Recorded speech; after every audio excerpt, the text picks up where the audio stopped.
Good morning, Reality Church. How are we doing this morning? We good?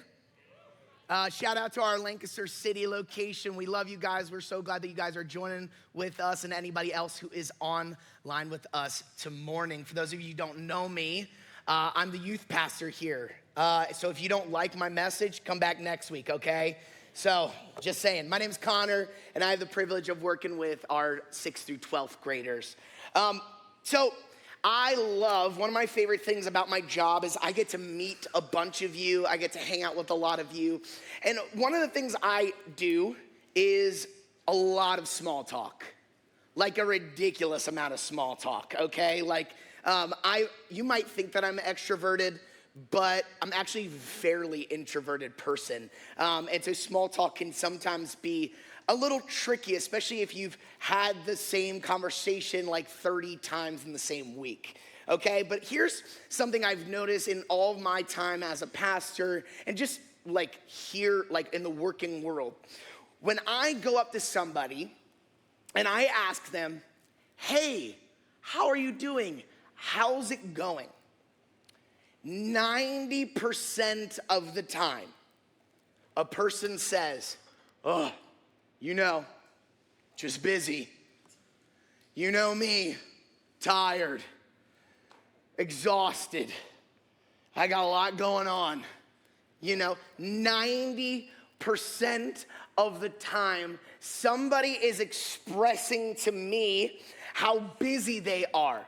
And here's the funny thing is, I was like reflecting on this, I'm like, oh yeah, I do the same exact thing to people. And I was like, why do we do this? Like, is it that we really don't have enough to say? But here's what I think it is, and I'm guilty of this, so I'm not taking any shots here, but I think what we want people to understand is that we're important, that we got things going on, or even for some of us, we want people to know that we're kind of a big deal. We want people to understand, like, yeah, I got things going on. I'm doing things, okay? I'm making things happen, all right? It's an American way of showing that we have importance. The more tired you are, the more it seems that you are giving to society. And it's the American way to pull ourselves up by our bootstraps and to crank out a motivational speech by David Goggins in our ear and just tell ourselves that tired is just a mentality. But then I hear so many people, and I find myself doing the same thing. Is it Friday yet? Hey, honey, where are we going on our next vacation? Or I love this one. I love hearing spouses talk about this one. Oh, babe, can we just do nothing this weekend? I've had a lot this week.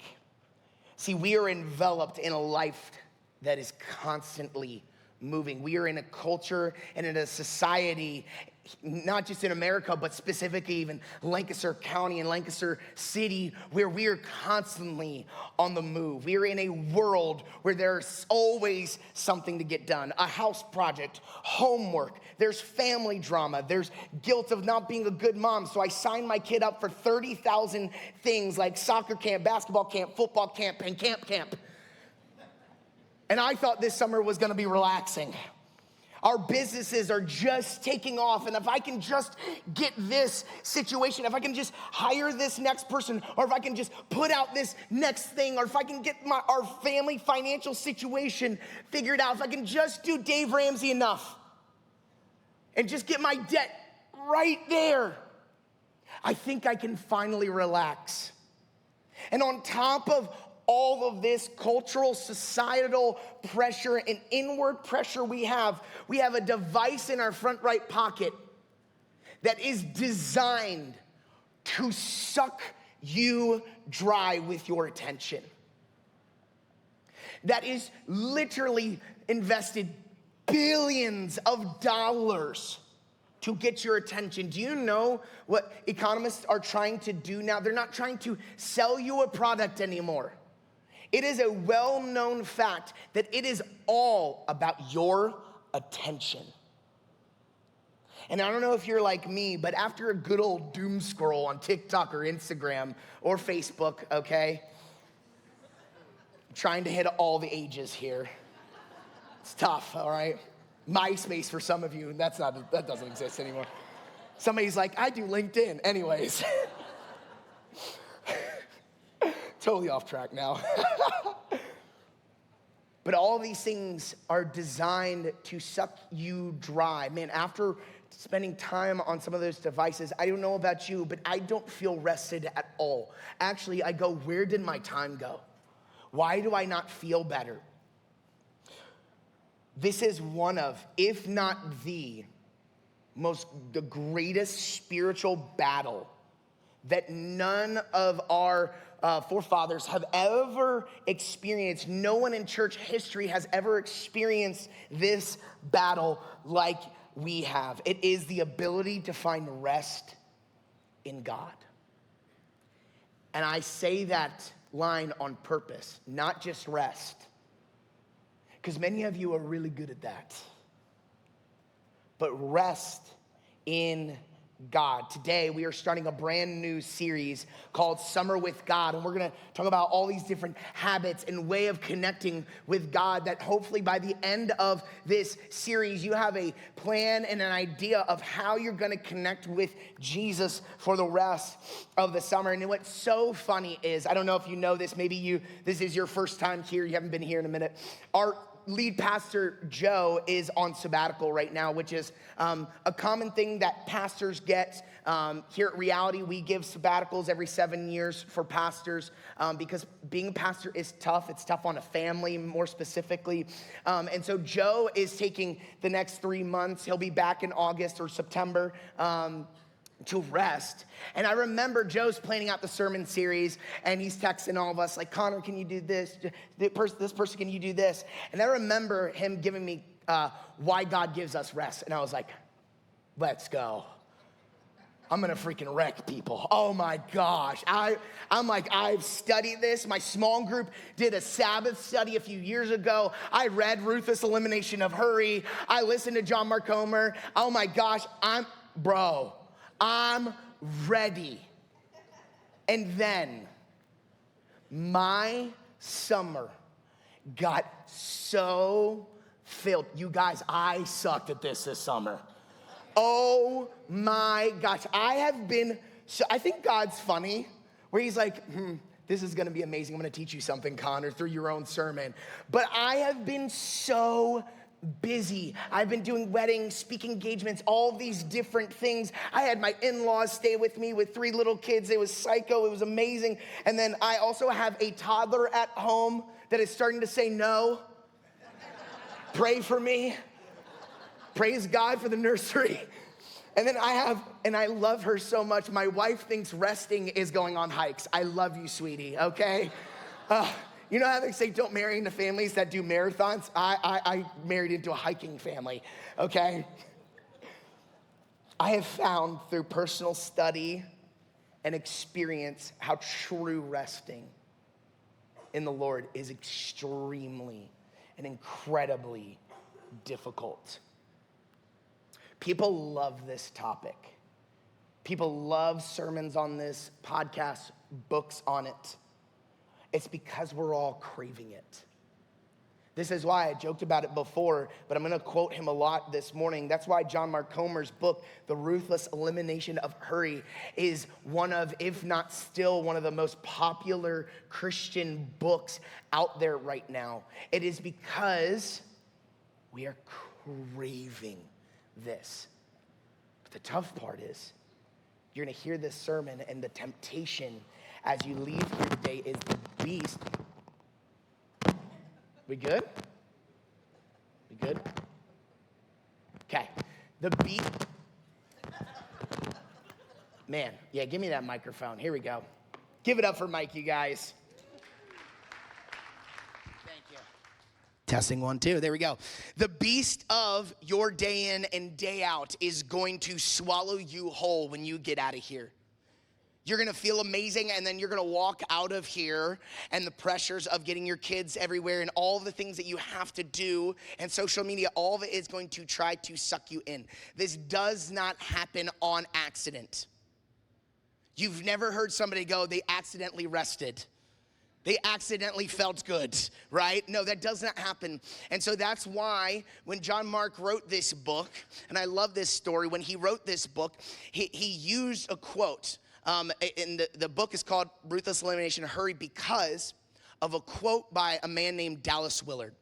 And Dallas Willard, he said this to a man named John Ortberg. He said this, that you cannot live a healthy relationship with God without ruthlessly eliminating hurry.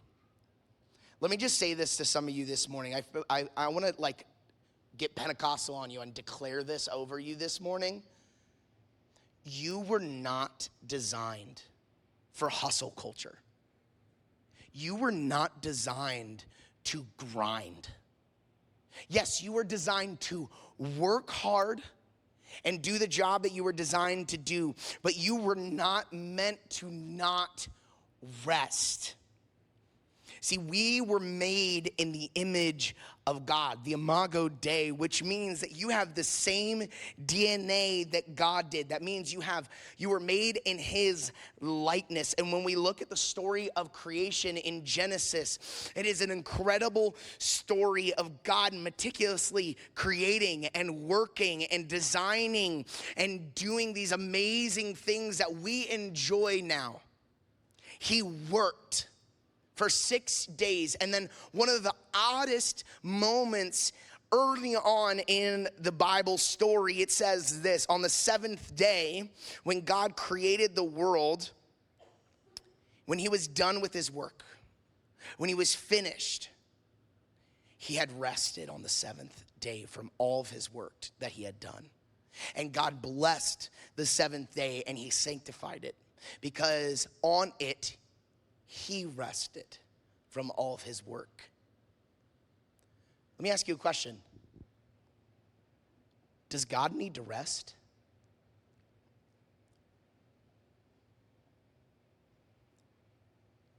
No. God, the all-powerful, almighty, all-knowing, all-doing being, does not need a day off. So then why did he rest? Why did God rest? Many scholars would say that this was not God taking a break, but yet it was actually setting a rhythm for us in how to live our lives. God was showing us that if I'm going to rest, you need to rest. God displayed as our creator to work hard and diligently, but that after all of that, there is a time to rest. We are hardwired to have a day of rest. We are hardwired not to work from sunup to sundown. It's crazy. They actually, there was a culture where they tried to change the week to 10 days, not 7, just to get things more efficiently done. And do you know what happened? Everything in that society crumbled. Suicide went through the roof. Drunkenness went through the roof. And here's what's even crazier. Productivity went down the tubes. It's because you and I were created by a God to work 6 days and rest on the seventh. And this day that he calls us, this day that he blessed, we call the Sabbath. And so we find in Exodus the command in the 10 Commandments to take the Sabbath seriously. It says this: remember the Sabbath by keeping it holy. 6 days you shall labor and do all your work, but the seventh day is the Sabbath to the Lord your God.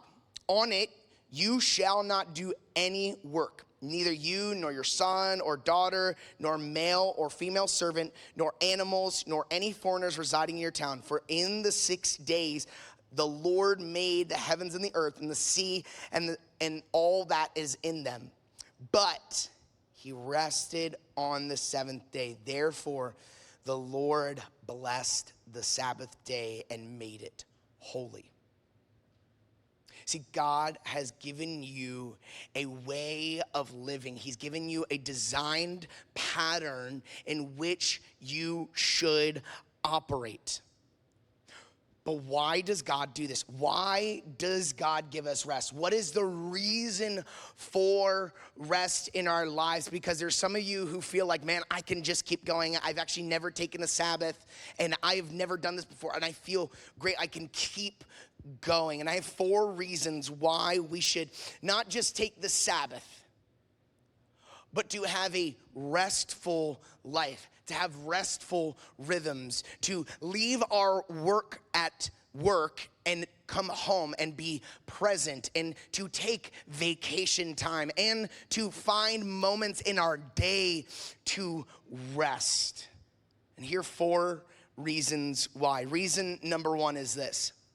We take the Sabbath and rest to stop work in order to restore.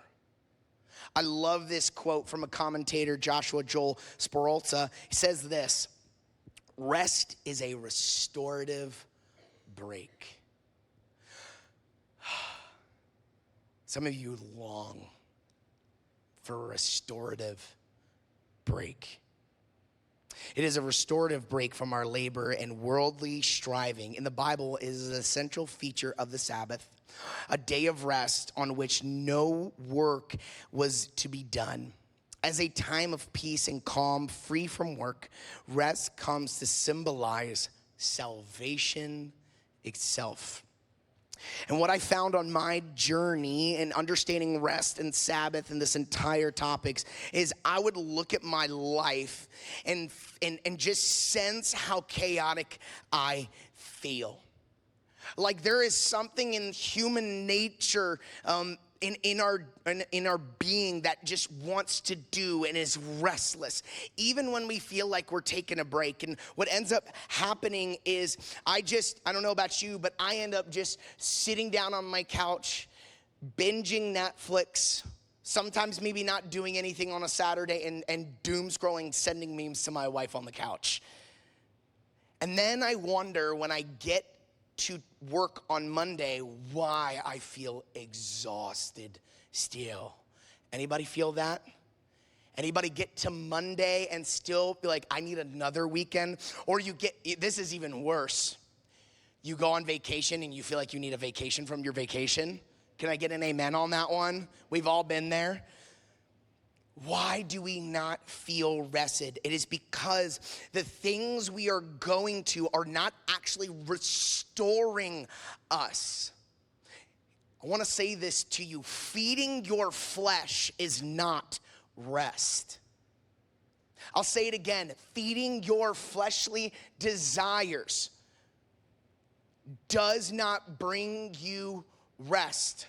So cracking open a beer does not actually bring you rest. Scientifically, it doesn't actually even bring you rest. Taking a long nap, although it's helpful, does not bring you what we're talking about is restorative rest. A vacation does not give you restorative rest unless God is in the middle of these things. God's intention for you to rest is not just stopping your work, but it is to refill your soul with the goodness of who he is. Here's what I find. So many times rest, actually, when we say that, actually means rest from God. Rest to ourselves. And yet, David in Psalm 23 gives us this beautiful picture, and he says this: the Lord is my shepherd, I lack nothing. He makes me lie down in green pastures. He leads me beside quiet waters, and he refreshes my soul. Or even better, the KJV says, he restoreth my soul. One commentator On Psalm 23 says this: He causes my life to return. Oh, He causes my life to return. He quickens me or causes me to live. The word soul here means life or spirit. And the soul, in the strict sense in which the term is now used, it refers to the spirit when exhausted, weary, or sad. And the meaning is that God quickens or vivifies the spirit when thus exhausted. The reference is not to the soul as wandering or backsliding from God, but to the life or spirit as exhausted, wearied, troubled, worn down with care and toil. The heart thus exhausted, He reanimates. He brings back its vigor. Don't you wish that this quote happened to you on a weekend? Some of you are starving for this. And here's what I want to say to you. This is not a superficial microwave thing that happens. You cannot buy a pill that does this for you. It is time resting in the presence of God. Letting Him not just make you feel better, but restoring your soul, that afterwards of being with Him, life smells and tastes and looks and feels different because it has the goodness of God bathed all over it. There is nothing on this green earth that can give you that other than Jesus. And for those of you who are here at Lancaster City or watching us online and you don't know Jesus and you feel anxious and troubled and you feel like, I can just never find the thing that calms this pressure inside of me that is wearing me down, and I go to this thing and that thing and nothing works. It's because you are looking for Jesus. Jesus promises you rest. Matthew 11, He says this: Come to me, all you who are weary and burdened, and I will give you rest. Take my yoke upon you and learn from me, for I am gentle and humble in heart, and you will find rest for your soul. For my yoke is easy and my burden is light. There is a deep longing for us to have restoration in our life. The next reason we should rest is to worship and enjoy Him. To worship and enjoy Him. You cannot, I will say this boldly, you cannot have a worshipful life. You cannot have an intimate relationship with Jesus unless you are resting. You cannot enjoy Him. You will pass Him by through your days. And here's something we don't like to admit, okay? And I'm just as bad. I told you how crazy my life has been recently. We do not like to admit how sinful and selfish we are. When you read the scriptures, you will understand, you will get a mirror of how sinful and selfish you are. Many of us don't want to go there. We don't like that. But here's how we can understand that so many of us are so busy and so self-absorbed. And I'm not just saying like selfish narcissism. I'm just saying selfish in we want to do what we want to do, that so many of our days we walk past Jesus, that we cannot even give Him a moment to enjoy and worship the Creator God who sent His Son Jesus to die on a cross for us. Imagine this. Imagine me in a state of hurry. I got projects to do at work. I got things on my mind. And I go on a date with my wife to our favorite spot, Luca, okay? And we go to Luca or Luca Pizzeria. We change every once in a while. And I go, and all I'm thinking about is the next thing. I got Okay, I got this thing to do tomorrow. I got to worry about this. Okay, I'm gonna hop on my phone, check that email, check Slack. I'm gonna do all these things. Okay, I gotta make sure I gotta find that volunteer for this moment, for this. Oh my gosh, I'm preaching this Sunday on rest. Crap, oh my gosh. Okay, so am I present with my wife? No. I am not even thinking about how wonderful and beautiful and amazing my wife is. I'm not hearing the amazing stories that she has to share with me. I am not enjoying her presence whatsoever. Reality Church, this is us when we are not rested in our relationship with Jesus. When we are in a hurry, we cannot worship and enjoy him properly. I love this. John Mark quotes this in Ruthless Elimination Hurry by a psychologist named Carl Jung. And he says this: hurry is not of the devil. Hurry is the devil.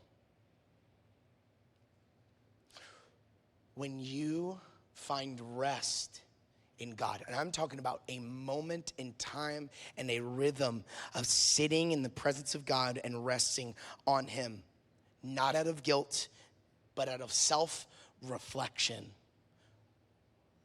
we can soak in the goodness of God. We can worship him. We can thank him. We can reflect on our past week, on our past month, and our past year. And we can sit down and rather than continue our days in anxiety and worry and saying, God, where were you? Where did you show up? When we stop and rest, we can actually say, oh, you were there the whole time.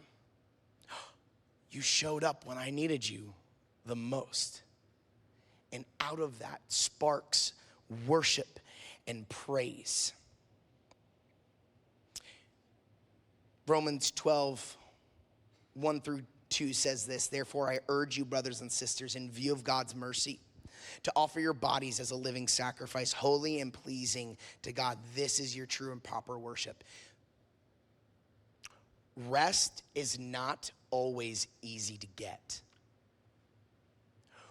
Rest takes sacrifice. It takes saying, for some of you, ready? This is gonna be the hardest thing I say this morning. For some of you, it's gonna take saying no. For some of you, I might get in trouble for saying this, so I ask for forgiveness later. For some of you, it might saying cancel on your planning center invite to serve every other Sunday. Don't hate me. For some of you, it's saying no to your kids playing travel sports for the 13th year in a row because you know you need a summer of rest. But that is our true and proper worship. The third reason why we rest, and probably the hardest, is that it builds our trust in God.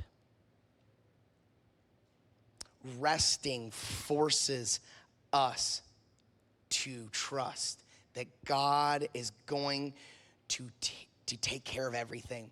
Many of us continue to work and grind all the day. We have another business. We pick up an Uber or DoorDash job, or we continue to build on our business or ministry or whatever it is because we don't actually trust that God is in control. Let me free you of something. He can do it without you. Yes, God wants to use you. He has a purpose for your life, and he has given that, and you're a vessel. But God is all powerful and sovereign, and he's not gonna sweat because you are taking a break once a week. And for some of you, this is a financial thing that you feel like you need to pick up an extra shift or continue to work on your business or continue to grind because you have payments and because you have kids and maybe you're a single parent. And this is a really, really hard thing to do for you. And let me just encourage you this morning that God is in your corner, that he loves you, that even the lilies are dressed and the sparrows do not worry. When we put our eyes on Jesus, there is no worry. Matthew 6 says, seek the kingdom. Do not worry about tomorrow, but we practice this. We actually practice this by taking a rest and sitting down and going, okay, he's got it. He's got it. Okay, honey, I'm just gonna look at my email real quick. No, you're not. No, you're not. Smack, right? We practice trusting in God. I love this quote. I don't know if Pastor Lindsay's ever said this on stage, but she says it to me all the time when we have our one-on-one. She says this. She goes, there has to be a part of our lives where we let God just show off. We have to have moments in our day where we can't steal the credit for what God did. And I love that, because when we rest and we trust in God, when we trust Him with our finances, our business, our kids, our lives, that we can sit there at the end of our lives and go, I saw God move. I wasn't in a hurry. That I can trust in Him, that He took care of my family, He took care of my kids, that He took care of my finances, and I love Him more. He is the provider. So for some of you, take a freaking nap, man. Put the emails away. And the last reason that we rest is because it is a taste of salvation. It is a taste of the glory of what is to come for all of eternity. So before I had a kid, so my days off were Fridays and Saturdays, and my wife would work at the hospital on those days. And so I kind of had the whole day to do whatever I wanted. And so one of the things I loved to do was I would go to the movie theater and see like 2 or 3 movies by myself. Some people are like, that's weird, you have a problem. No, you have a problem, okay? I love it. And one of the things I loved to do was they've kind of ruined it a little bit, but like I love the Marvel movies and Marvel series, but I'm hopeful. I think they're gonna turn it around. But I used to go see like all of the movies. I loved it so much. But here's my gripe, okay? I'm going to vent to you guys for a moment. You know what I can't stand right now? Are trailers. Trailers ruin everything in a movie for me right now. I'm like, you spoiled everything. I wanted to wait to see when Spider-Man was going to come into the next movie, okay? I didn't want to know Andrew Garfield and Toby was going to be in the next movie. I didn't want to know that, okay? I hate trailers, and so now when it's like when I'm on Instagram or whatever, I like scroll right past them. Like, I hate these trailers, man. I'm gonna wait to be surprised to see the movie because I don't want it to spoil the movie for me. But here's what a trailer is supposed to do. It's supposed to give you a taste of the excitement that you're about to have. Not all of it, but just a taste. When you Sabbath, when you rest, when you take a moment to sit in the presence of God and not work, you get a taste of the finished work of Jesus. You get a taste of the rest that we will get when we are in heaven for all of eternity.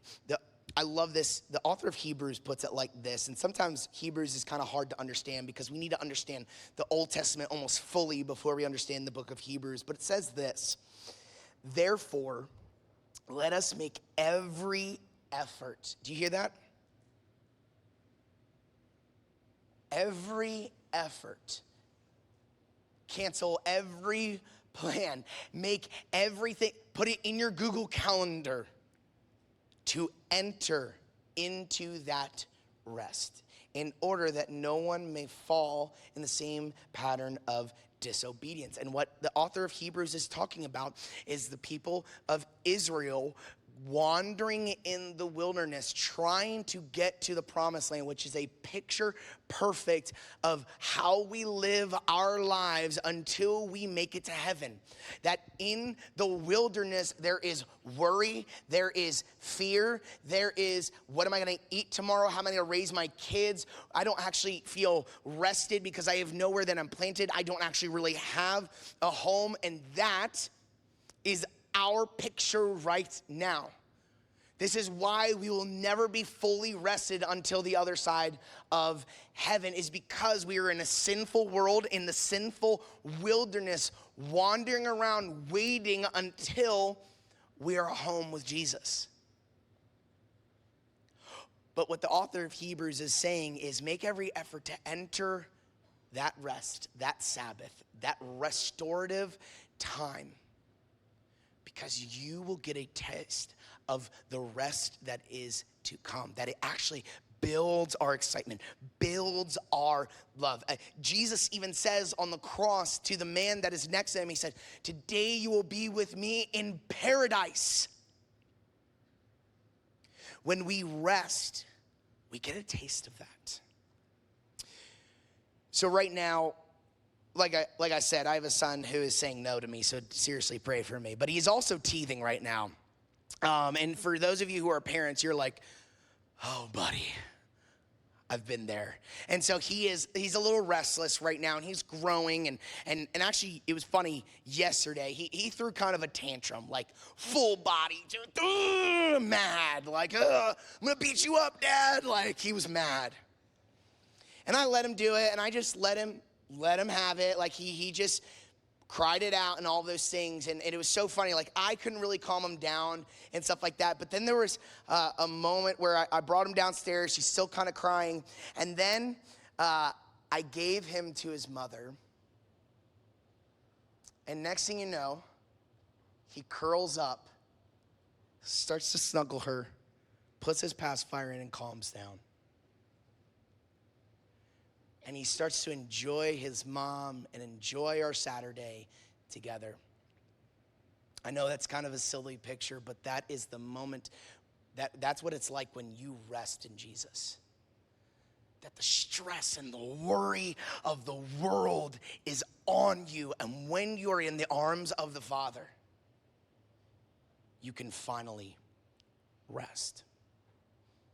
So I hope this morning that this was a blessing to you. And I didn't go too much into detail on the practical. I wanted to give you an overview, 30,000 foot view of what it's like to rest. But in the back, as you leave, or there's going to be a QR code on the screen, John Mark Homer has a guide that you can work through, maybe work through as a family. Maybe if you're a college age kid, you're working through by yourself, whoever you are. But I really want to encourage you, putting this into practice, making every effort. This is a part of it.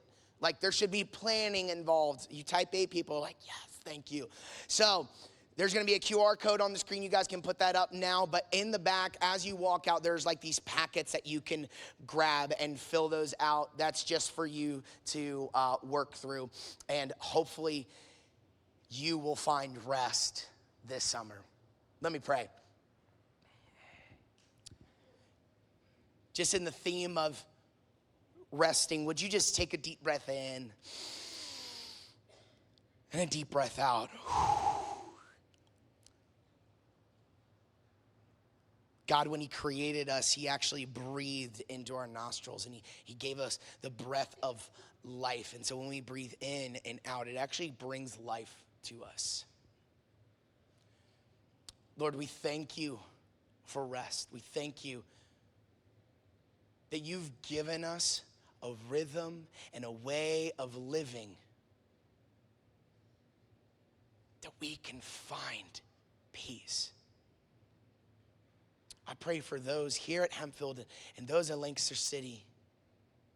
Would we find rest in you? Would anxiety lower? Would worry lower? God, we give you all the glory. We thank you for the finished work of Jesus, that not only will we be with you in eternity, but we will rest with you. God, we love you and we thank you. It's in Jesus' mighty name. And everybody said, Amen.